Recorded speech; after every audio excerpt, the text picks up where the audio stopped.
Olá, amados de Deus. Que alegria estar de novo em contato com você através deste programa que tem como objetivo anunciar o Evangelho, as virtudes de Cristo, aquele que se tornou carne, o Deus que se tornou gente para salvar gente do jeito equivocado de viver, que habitou entre nós e que por graça quer habitar em nós.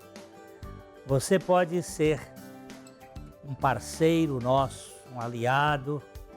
Aí vão aparecer os links e endereços na sua tela de TV e nós contamos realmente com a sua participação, com as suas orações, com a divulgação e com a colaboração para que este programa ele se mantenha e seja disseminado para um público cada vez maior, para conhecer as insondáveis riquezas do Evangelho de nosso Senhor Jesus Cristo. Nós vamos ter uma paradinha para os nossos comerciais e logo, logo estamos voltando.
Hoje nós queremos conversar aqui sobre refletindo a luz de Cristo na nossa vida.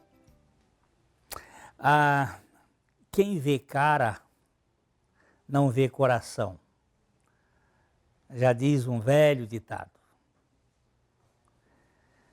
Embora no mundão da religião, a coisa que tem mais valor é a aparência, é a cara e não o coração.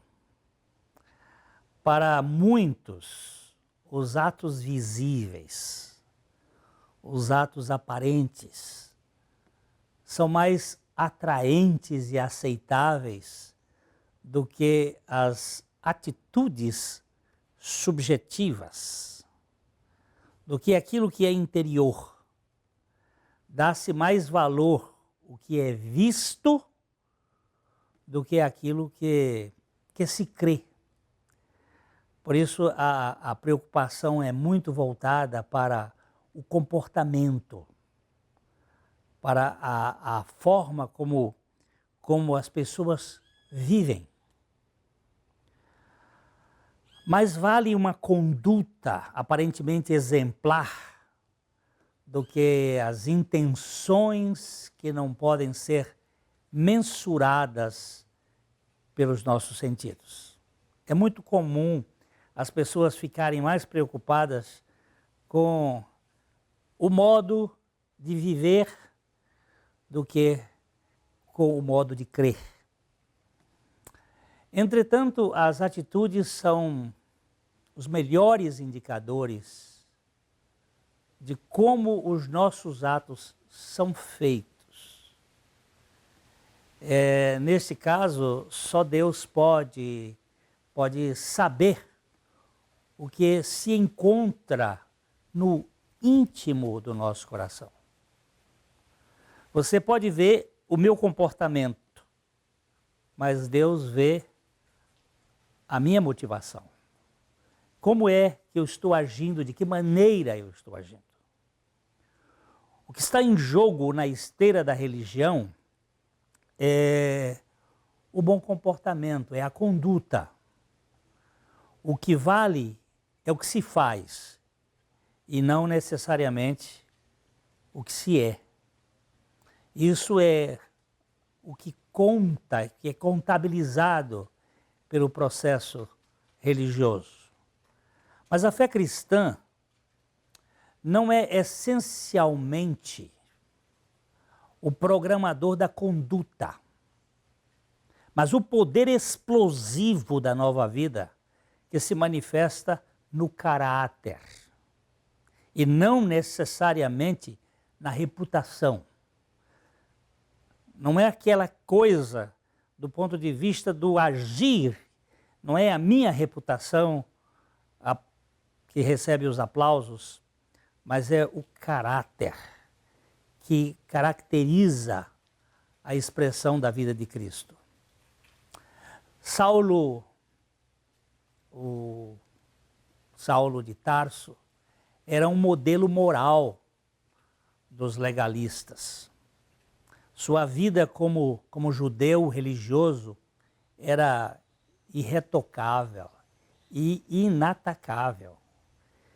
Enquanto Paulo, como cristão, sofria a perseguição dos religiosos por ser um homem livre das exigências comportamentais de sua antiga crença farisaica.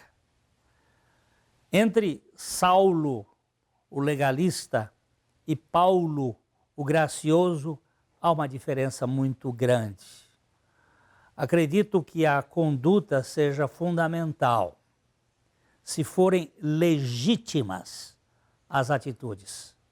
Eu posso ter uma conduta inatacável por motivos egoístas, e isto só Deus sabe e pode avaliar.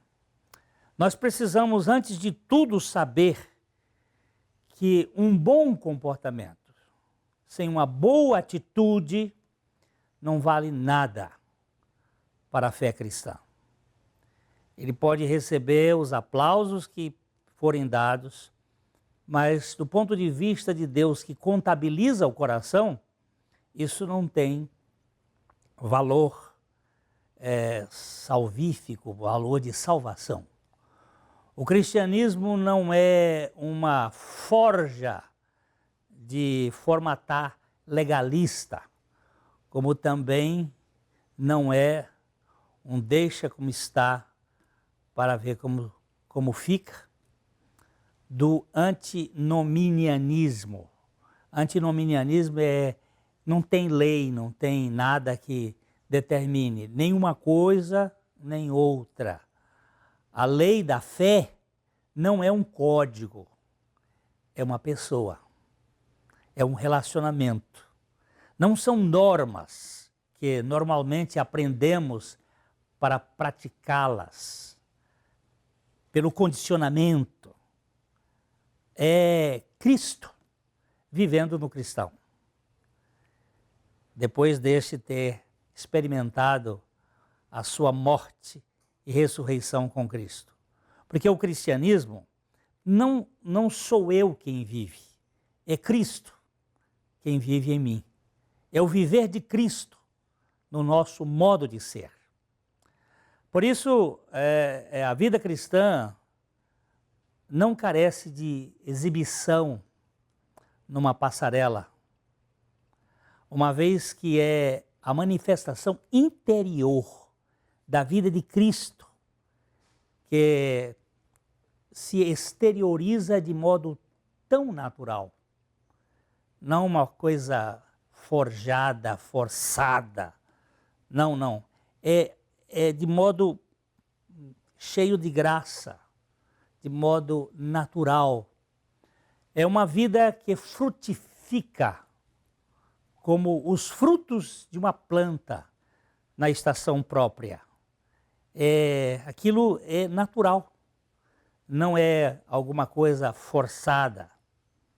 O salmista, ele vai dizer no Salmo 1, versículo 3, falando do Senhor, de Deus, ele diz que o cristão, que a pessoa que crê no Senhor, que o judeu, o cristão ou o crente, ele é como a árvore plantada junto à corrente de águas, e que no devido tempo dá o seu fruto, e cuja folhagem não murcha, e tudo quanto ele faz será bem sucedido. Essa pessoa que anda com Deus, ele tem como uma planta, como uma árvore, as suas raízes postas próximo de uma corrente, de um fluxo de água. E as suas folhas permanecem sempre verdes, e no tempo apropriado dá o seu fruto de modo muito natural. Na mesma ênfase, o profeta Jeremias, no capítulo 17, no versículo 8, ele diz que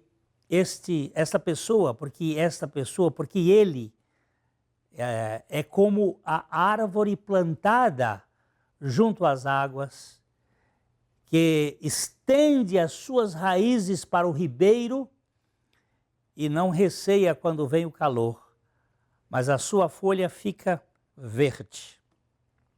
E no ano da sequidão não se perturba, nem deixa de dar fruto. A vida cristã é uma frutificação natural, não algo artificial, provocado. O espírito do Evangelho, o espírito da cruz, o espírito de Cristo tem a ver com esse estilo de vida da natureza de Cristo. Jesus mostrou, por exemplo, que a pessoa que jejua não propala a sua façanha.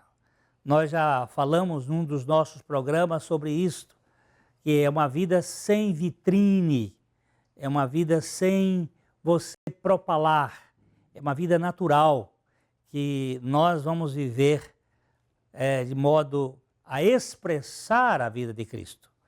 Segundo Jesus, é pelos frutos que se conhecem as árvores.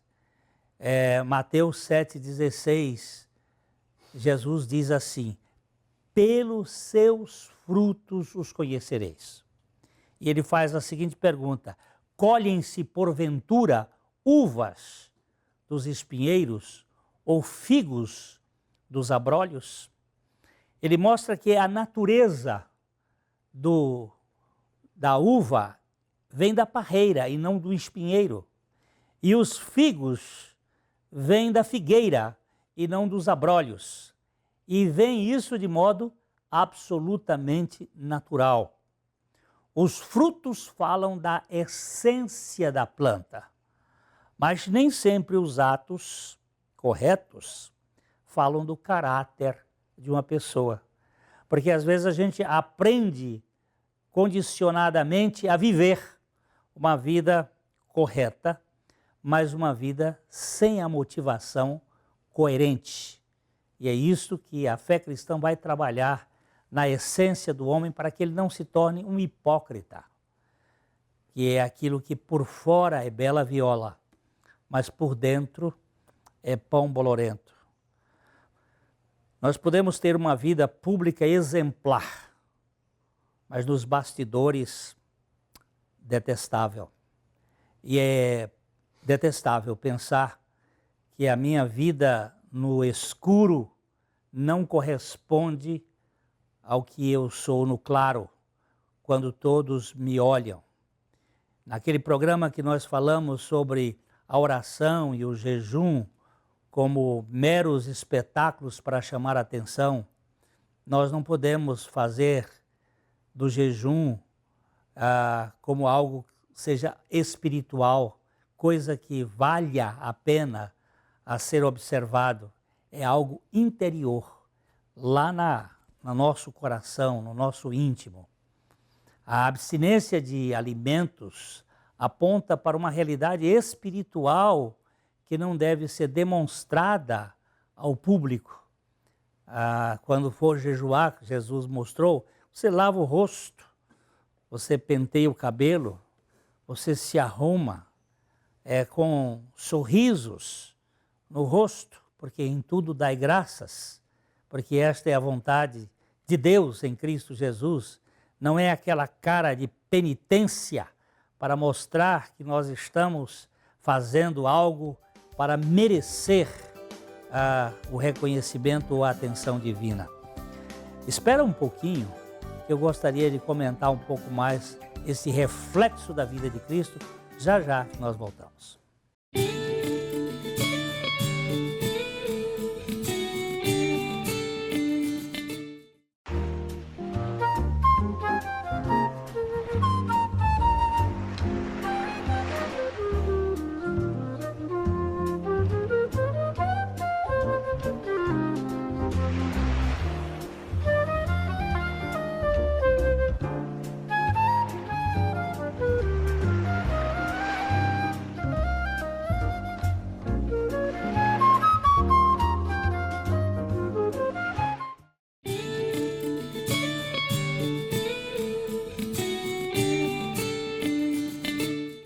Estamos retornando agora com o nosso livro aqui da estante, que é A Bíblia e a Cruz, de George Campbell Morgan.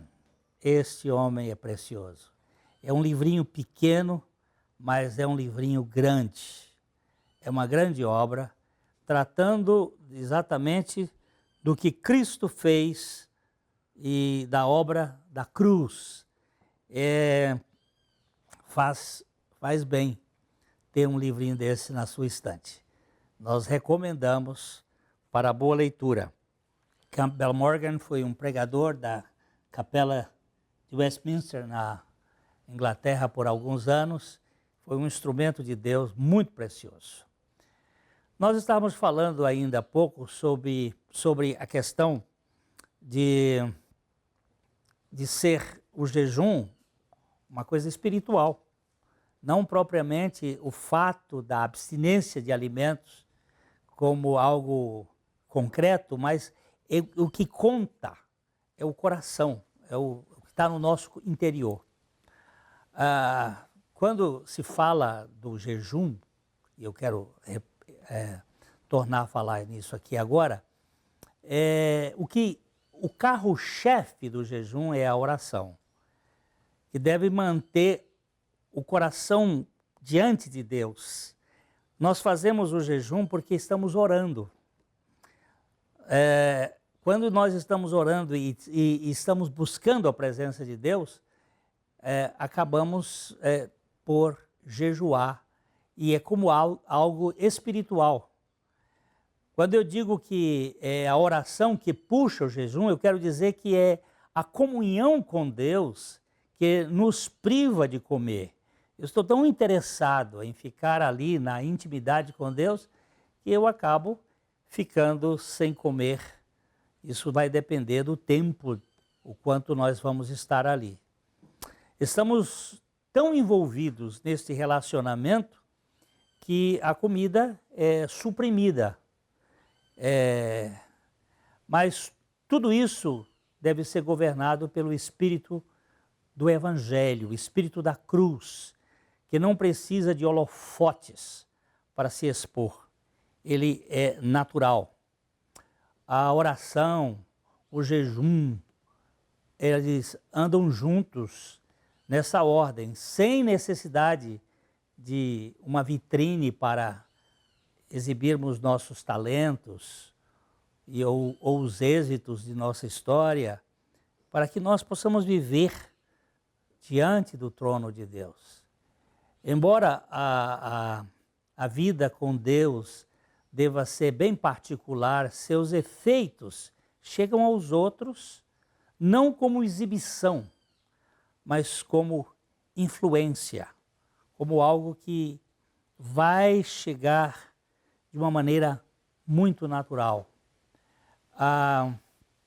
Olhe bem como disse certa vez o Charles Spurgeon, um pregador do século XIX, ele disse que a beleza serena e silenciosa de uma vida santa é a influência mais poderosa do mundo depois do poder do Espírito Santo.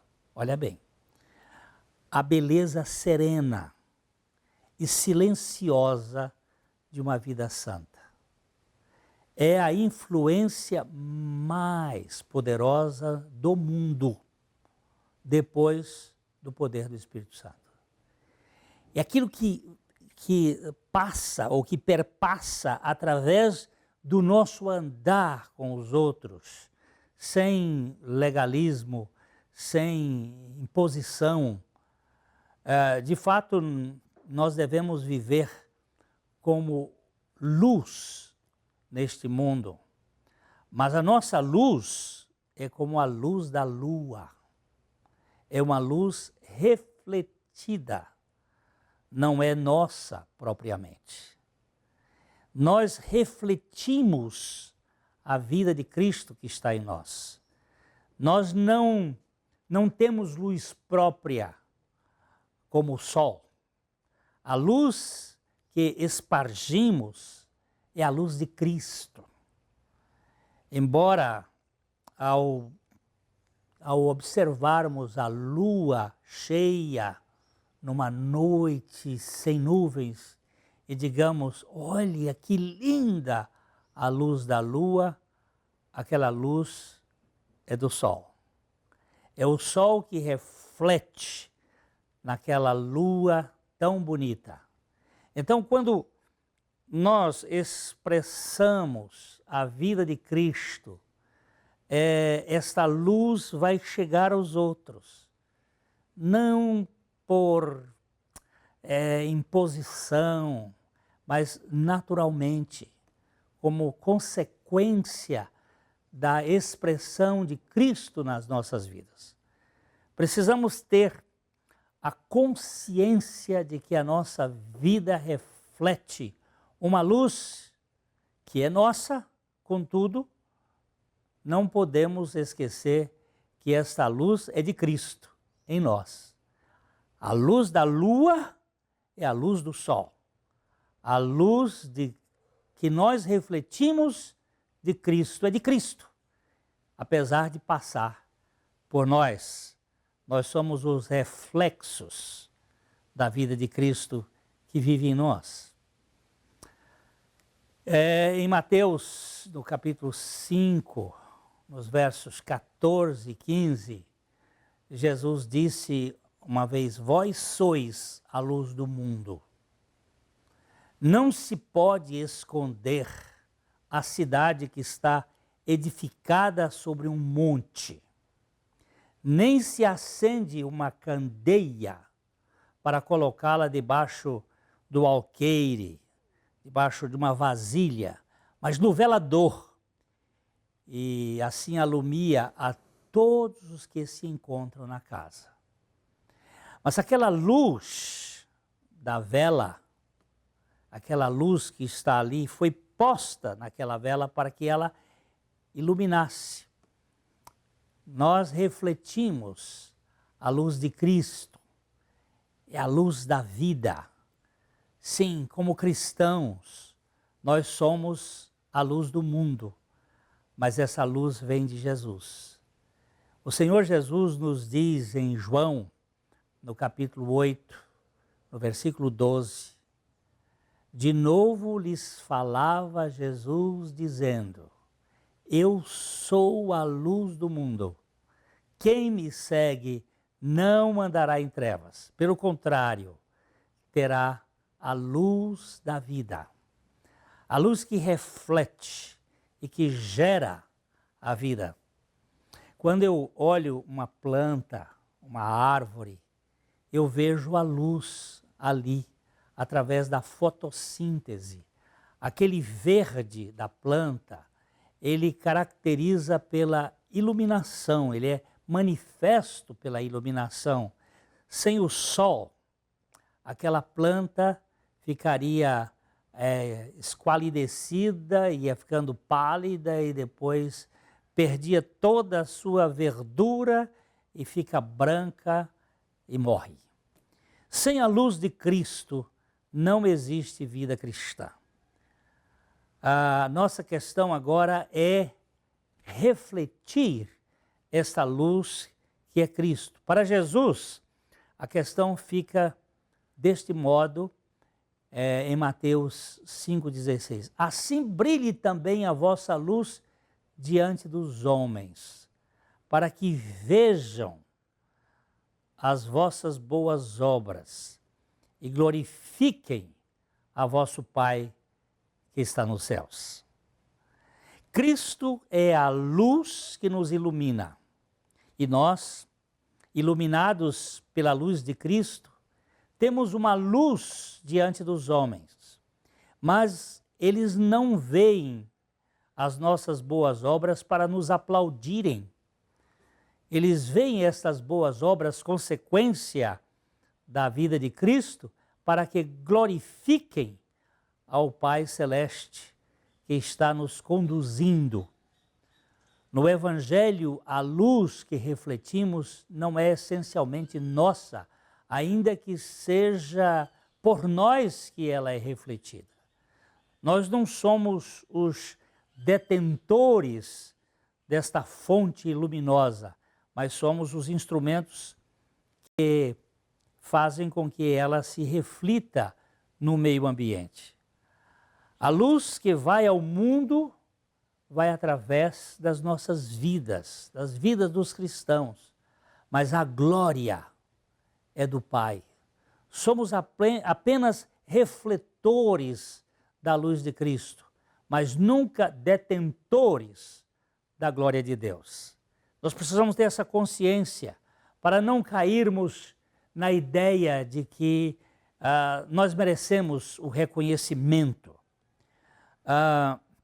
Alguém disse que hipócrita é o homem que faz com que a sua luz brilhe de tal forma diante dos outros que eles não possam saber o que está acontecendo por trás dela.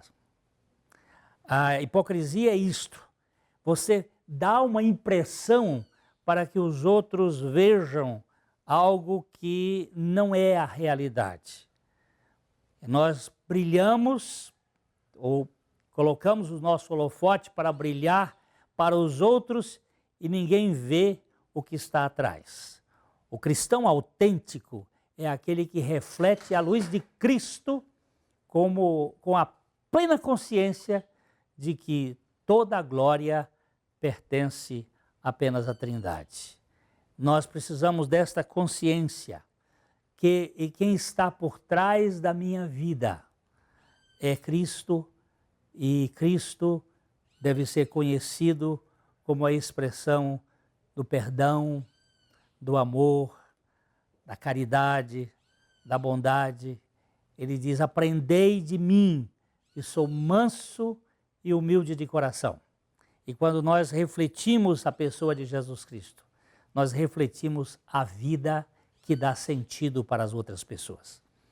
Eu convido a você a levar em consideração este assunto. O seu reflexo cristão, a sua maneira de viver a vida cristã é viver Cristo no seu interior. Quero dizer de coração para coração que o Senhor manifeste o seu poder através da sua vida. E até o nosso próximo programa, se assim o Senhor permitir. De coração para coração.